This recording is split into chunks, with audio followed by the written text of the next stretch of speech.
Hello বন্ধুরা, good morning. সবাই কেমন আছো? আশা করছি সবাই ভালো আছো, সুস্থ আছো। আমার পরিবারে নতুন আরও একটি ব্লগে তোমাদেরকে অনেক স্বাগত আর অনেক ভালোবাসা। আজকে হচ্ছে মঙ্গলবার আর এখন সময় হচ্ছে 9:30 থেকে 10টার মতো বাজে। তো যাই হোক, এই যে রান্নাঘরটা আজকে পরিষ্কার করব, মানে ডিপ ক্লিন করব, আর সাথে দালানটাও করব। আর রান্নাবান্না কিন্তু আমার সব হয়ে গেছে, তাড়াতাড়ি রান্নাটা করে নিচ্ছি। যেমন সময় আর কি রান্নাটা আমার কমপ্লিট হয় সেই সময়তেই হয়ে গেছে 9টার দিক করে। তো রান্নাবান্না সেরে নিয়ে এই যে রান্নাঘরের সমস্ত জিনিসপত্র বাইরে বার করাচ্ছি। আর আজকে হাজবেন্ড করে দেবে বলেছে, কালকে ঘর পরিষ্কার করেছিলাম, ও তো হাতে হাতে অনেক করে দিয়েছিল, একার দ্বারাই এতটা ডিপ ক্লিন করা সম্ভব নয়। তো আজকেও বলেছে ও করে দেবে। আমি এই জিনিসপত্র বার করে রাখছি, ও মেয়েকে স্কুলে দিয়ে আসবে, দিয়ে এসে তারপরে আর কি সব করবে। আসলে নিচেটা তো আমি করে নিতে পারি, কিন্তু সানসেটের ওপরটা তো করতে পারবো না, তাই ওটা অনেক দিন হয়নি। মানে আমি আসার পর থেকে মনে হয় একবার করা হয়েছিল, ওই যে হাত পায় না ওপরে, তো টুল দিলেও হাত পায় না, তো তাই জন্য হাজব্যান্ড বলেছে আজকে করবে। তো আমি সমস্ত জিনিসপত্র রান্নাঘর থেকে বাইরে বার করে দিলে ওর একটু সুবিধা হবে, তাই জন্য বাইরে বার করে দিচ্ছে। এখনও তো 10টা বাজেনি, ওই 10:30টার দিক করে যাবে স্কুলে, তারপরে এসে আর কি করবে। আর গ্যাস ট্যাস কিচ্ছু মুছিনি, ভাবলাম যে মুছলে তো আবার নোংরা হবে, তো একবারে সব শেষে একবারে মুছে নেব, তাই জন্য মোছা হয়নি। আর চালের বালতিতে চালও শেষ হয়ে গেছে, চাল আনা আছে কিন্তু ওই আগের চাল ছিল বলে ঢালা হয়নি, তো চালটা শেষ হয়ে গেছে। আর একদিন রান্না করলে হয়ে যাবে, তো শেষ হলে তারপরে আর কি চালটা ঢেলে নেব, নইলে বস্তায় করে এদিক ওদিক করতে হচ্ছে, আমারও অসুবিধা হচ্ছে।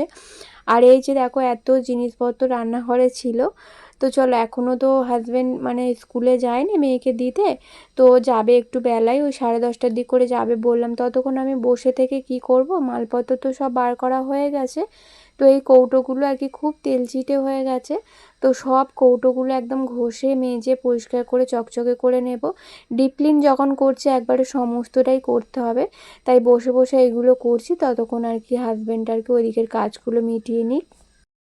আর আজকে ভয়েসটা দিচ্ছি দেখো না, মানে পাশ থেকে আর কি কিসের একটা আওয়াজ আসছে, জানি না আমি কাদের ঘরে কিছু মানে কাজ হচ্ছে মনে হয়, সেই আর কি ডিল ডিল মেশিনের মতো একটা আওয়াজ আসছে, কিংবা পাথর বসালে যেই সব মেশিনগুলো লাগে, তো সেরকম মেশিনেরই আওয়াজ আসছে। তো ঘর বন্ধ করে জানালা বন্ধ করে দিয়ে বসেছি ভয়েস দিতে, তাও মাঝে মাঝে যখনই চালাচ্ছে তখনই আর কি আওয়াজটা আসছে। তো যাই হোক, তো আজকে একটু মানে কি বলবো, তোমাদেরকে ম্যানেজ করে শুনতে হবে, কিছু করার নেই।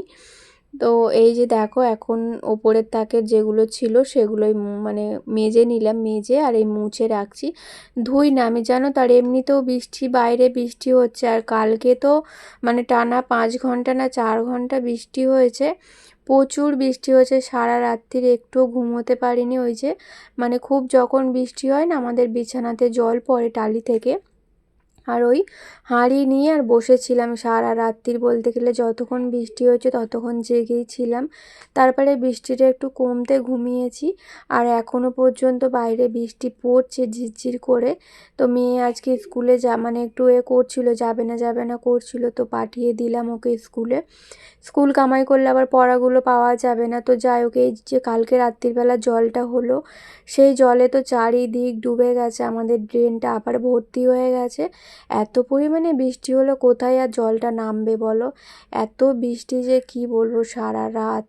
তো এদিকে র্যাকের জিনিসগুলো সব মোছা হয়ে গেছে, আর এখন এই যে আমার হাজব্যান্ড মেয়েকে দিতে গিয়েছিল, আর তখন এই রঙিন কাগজ এনে দিয়েছিল। তো এই কাগজগুলো আর কি কেমন রং চটে গেছে, যেগুলো আর কি পাতা ছিল সেগুলো রংটা একটু নষ্ট হয়ে গেছে, তো আবার এই যে নতুন করে রঙিন কাগজ দিয়ে দিচ্ছি। দেখবে রঙিন কাগজ দিলে না দেখতে বেশ ভালো লাগে। তো অনেকগুলোই এনেছে, ঠাকুরের আসনটাও সুন্দর করে সাজিয়ে নিয়েছি, সেটা তো তোমাদের সঙ্গে শেয়ার করা হয়নি, তো কোনো একদিন তোমাদের সঙ্গে শেয়ার করে দেব।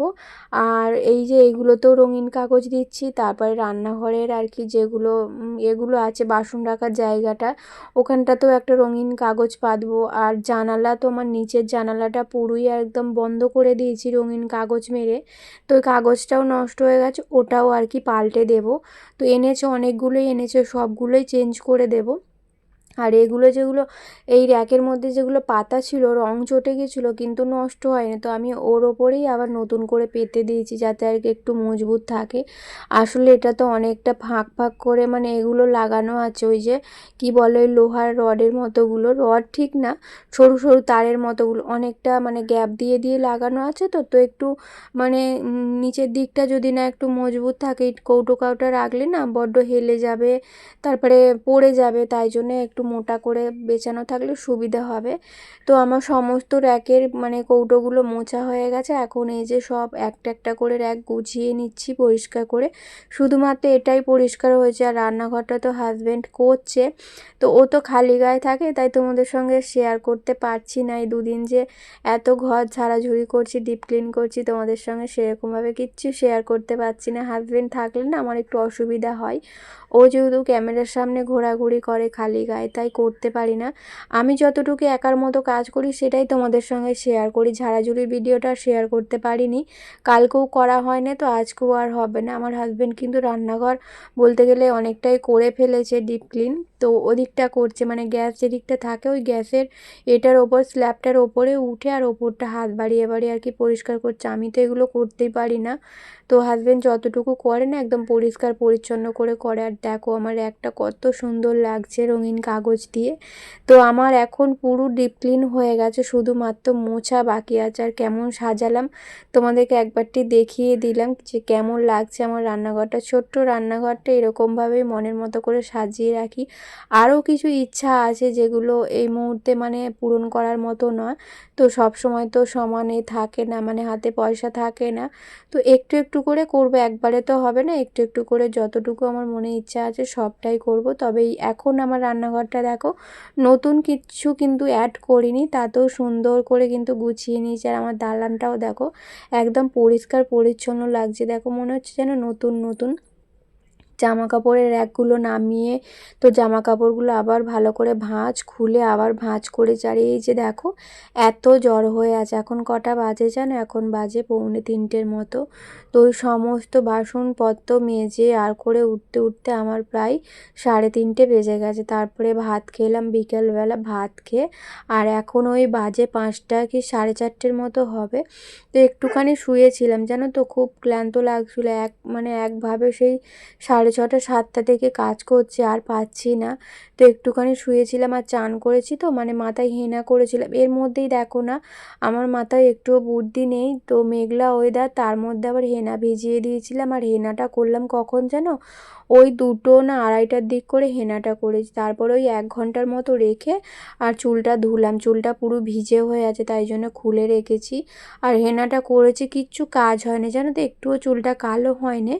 তো যাই হোক কিছু করার নেই, করে নিয়েছি, আর কি করবো, রোদ্দুর ওঠেনি। আমারই বোঝা দরকার ছিল যে এত কাজের মাঝে হেনাটা ভেজানো আমার উচিত হয়নি, তো ভিজিয়ে ফেলেছি আর রাখা তো সম্ভব না, তাই জন্য দিয়েই দিলাম।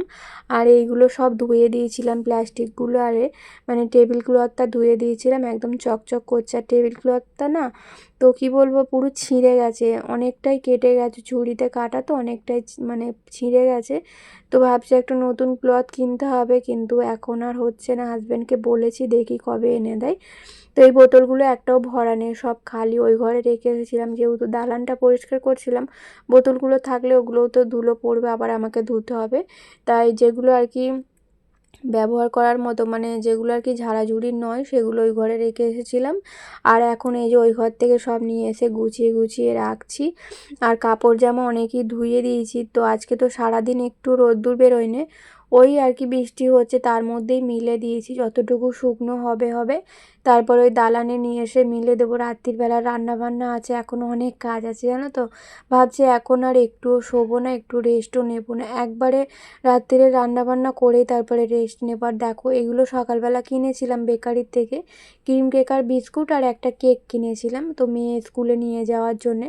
তো এগুলোই বাইরে ছিল টেবিলের মধ্যে, ধুলো পড়বে বলে আমার হাজব্যান্ড বিস্কুট সমেত ফ্রিজে ঢুকিয়ে দিয়েছে। তো জানি না বিস্কুটগুলো আবার ভালো থাকবে কি নরম হয়ে যাবে বুঝতে পারছি না, আমি তো কোনো দিন রাখিনি। তবে চানাচুর তারপরে ঝুড়ি ভাজা এগুলো নাকি ফ্রিজে রাখলে বেশ মুচমুচে থাকে। আমি কোনোদিন রাখিনি, আমি শুনেছিলাম। তো বিস্কুট রাখলে ভালো থাকে কি জানি না। তো বিস্কুটগুলো একদম ঠান্ডা হয়ে গেছে, যেহেতু ফ্রিজের মধ্যে ছিল। আর এখানে যে ছোট্ট র্যাকটা ছিল সেটাও কিন্তু আমি ভালো করে সার্পে দিয়ে মেজিয়ে ঘষে তেল চিটে তুলে দিয়েছি। তেল চিটে খুব একটা পড়ে না, আমি যেহেতু এগুলো প্রতিদিন পরিষ্কার করি রান্নার পর, তাও আর কি পুজোর সময় না পরিষ্কার করলে হয়। তো বাইরে নিয়ে গিয়ে ভালো করে মেজে ঘষে পরিষ্কার করে নিয়েছি। আর এই জামাগুলো হচ্ছে 2-3 দিনের জামা, ওই ঘরে শুকনো হচ্ছিল। তো আজকে যেগুলো কেচেছি সেগুলো ওই ঘরে মিলে দিয়ে এসেছি। আর যেগুলো শুকনো হয়ে গেছে সেগুলো এই যে তুলে এনেছি ভাঁজ করবো এর মধ্যে, তাও দেখছি কয়েকটা ভেজা ভেজা আছে। তো ওগুলো আবার মিলে দিতে হবে। আর যেগুলো শুকনো হয়ে গেছে র্যাকে গুছিয়ে রেখে দেবো। মেয়ে আজকে এখনও পড়তে যায় না, ফোন করলো, বললো 7টা থেকে পড়াবো, হয়তো পার্লারে যাবে মনে হয়। তাই বললো 7টা থেকে পড়াবো। তো 5:30টায় যায়, 7:30টায় বাড়ি চলে আসে। তো আজকে 7টায় যাবে, হয়তো 9টায় বাড়ি আসবে। তো সন্ধেবেলা না বেশি রাত্রি হয়ে গেলে পড়তে যেতে চায় না। তো যেতে হবে, কিছু করার নেই, পড়তে তো যেতেই হবে। এরপর পুজোতে অনেক দিন ছুটি থাকবে, তাই ওকে যেতে পারে। এই জামাগুলো তো সেই গিয়েছিলাম মায়ের ওখানে, সেই থেকে শুকনোই হচ্ছিল, রোদ্দুর বেরোয় না, কীভাবে শুকনো হবে। তো আজকে একদম ভালোভাবে শুকনো হয়ে গেছে। তো ভাঁজ করে একদম আলমারিতে তুলে দেবো। বাইরে রাখলেই পড়ে থাকবে আর তোলাই হবে না। তো আগে এইগুলো বাইরে রেখে আসি, এই র্যাকে গুছিয়ে দিই, তারপরে হচ্ছে ওইগুলো আলমারিতে তুলবো। আর রান্না বলতে আজকে সেরকম কিছু করব না, জানো, তার শরীর বইছে না, ভেবেছিলাম রান্নাই করব না। কিন্তু আজকে যেহেতু মঙ্গলবার, নিরামিষ, বাইরে থেকে তো কিছু আনতেও পারবো না। তাই ভাবছি একটু রুটি করবো আর একটু আলু ভাজবো, আর মিষ্টি দই আছে। তো ওই দিয়ে রাত্রিবেলাটা খাওয়া হয়ে যাবে, আর কিছু সেরকম বানাবো না। তো এখন আর কিছু খাবো না, ওই চা খাবো, হাজব্যান্ড এলে তবে খাবো, তো এখনও আসেনি। তো বন্ধুরা চলো আজকের ব্লগটা এই পর্যন্ত, দেখা হবে পরের ব্লগে, টাটা।